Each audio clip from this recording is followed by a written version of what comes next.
Hey everyone, and welcome to This Explainer. I am absolutely thrilled to have you here today. Look, our goal for this session is powerful, but pretty simple, really. We are going to completely transform the way you introduce yourself. We're going to ditch those stiff, robotic scripts that we've all been conditioned to use, and instead equip you with a toolkit to make genuinely memorable, confident first impressions. So let's dive right into this. Here is our quick roadmap for today to help you cure that introduction anxiety. We're covering the introduction trap, the first-minute rule, the present, past, future framework, storytelling, and finally, body language. All right, let's kick things off with Section 1, the introduction trap.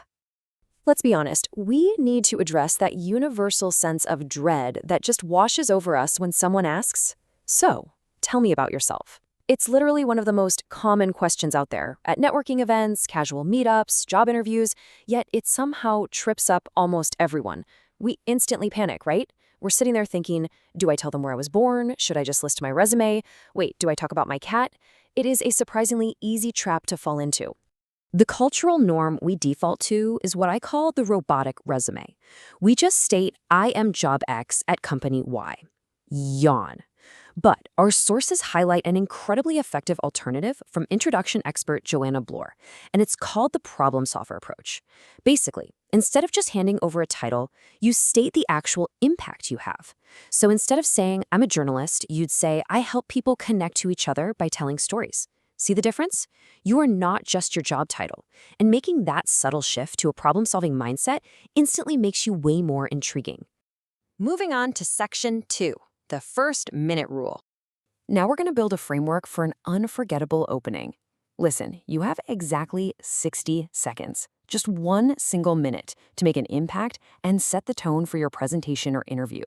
The human brain makes rapid judgments, and in those crucial opening moments, your audience is deciding right then and there if they're going to actively listen to you or just totally tune out. You absolutely need to keep your answer tight, professional, and entirely free of rambling. So the trick here is knowing exactly what to avoid and what to embrace in that critical first minute. First off, please skip the cliché, overly formal openers like, "Thank you for giving me this golden opportunity to represent myself." It just sounds so unnatural. Also, don't ramble past 2 minutes, and definitely don't give a chronological autobiography of your entire life since kindergarten.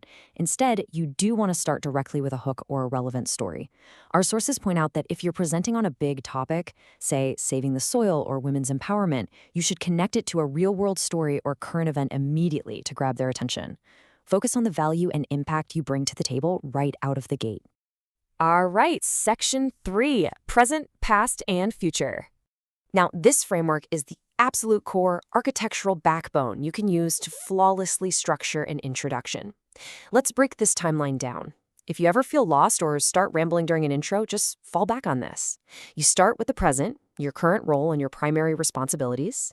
Then you briefly step into the past, how you built your foundation and the skills you picked up along the way. And finally, you pivot to the future, what actually excites you about this current opportunity, this meeting, or the job you're interviewing for. It keeps your answer incredibly clear, highly relevant, and forward-looking.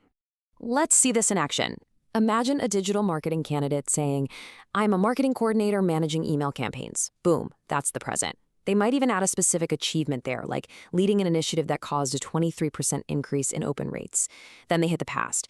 Before that, I worked in content creation, which gave me a strong foundation in brand voice. And then they bring it home with the future. Now I'm excited to work in a more data-driven environment and contribute to innovative strategies. It's highly professional, it's easily under 60 seconds, and it tells a complete, compelling story. Let's jump into Section 4, storytelling and memorable examples.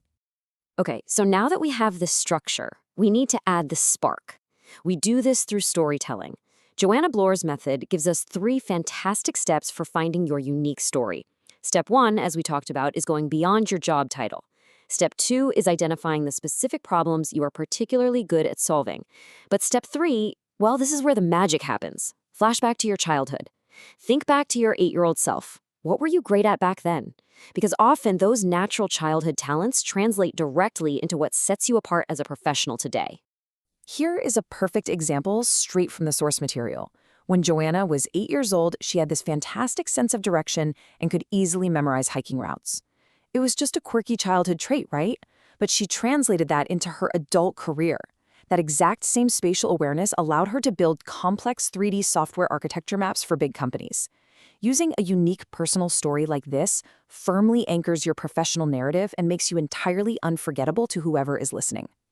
Now, I know what you might be thinking. You're probably saying, this is great, but I'm going to be so nervous trying a completely new style of introduction. If that's the case, try using this fantastic phrase. I've just learned a new way of introducing myself and I'm experimenting with it. Can I try it out on you? Honestly, people love being asked for their input. Showing a little vulnerability right at the start like that relieves the pressure, it breaks the ice, and it instantly makes you more human. All right, our final section, Section 5, Beyond Words, Body Language. We've talked a ton about what to say, but here's the reality. Your brilliant content will fall completely flat if your physical delivery doesn't match up. A pretty striking statistic from our sources reveals that 70% of your impact actually comes from your body language. Only 30% is the spoken words. So how you stand matters immensely. For instance, standing awkwardly with your hands behind your back, that can really drain your confidence. An expert tip is to just stand with your hands resting gently near your belly button. It centers you, it looks natural, and it allows you to easily use hand gestures when you want to emphasize a point. Now let's talk about the biggest hurdle for most of us, eye contact. When we get nervous, our eyes dart everywhere. You've got to avoid staring at the ceiling fan, the cooler in the corner, or out the window. And definitely, please don't look people up and down checking out their shoes or clothes. It just makes a terrible impression. Instead, try this brilliant actionable tip. Look specifically for the color of their eyes. When you actively try to identify their eye color, it forces a deep, genuine, and appropriate level of connection that makes the other person feel truly seen and listened to. But what if you're introducing yourself to a larger group or giving a big presentation? Focusing on just one person's eye color there can get a little intense, right? That is where the plus sign technique comes in. You start by looking to your left, you smoothly scan across the audience to your right, and then you move your gaze down and back up. You're essentially drawing a plus sign across the room with your eyes. Practicing this really simple technique prevents you from staring blankly at one spot and ensures that the entire room feels connected to your message. And that brings us to the end of our explainer. I want to leave you with this final, somewhat provocative thought. Are you ready to stop introducing yourself as just a job title and start being a memorable problem solver? You now have the present, past, future framework, the 60-second rule, the power of storytelling, and the body language techniques to back the whole shebang up. The next time someone casually asks, "So, tell me about yourself," you know exactly what to do. Get out there, experiment with it, and leave a lasting impression. Thanks so much for joining me.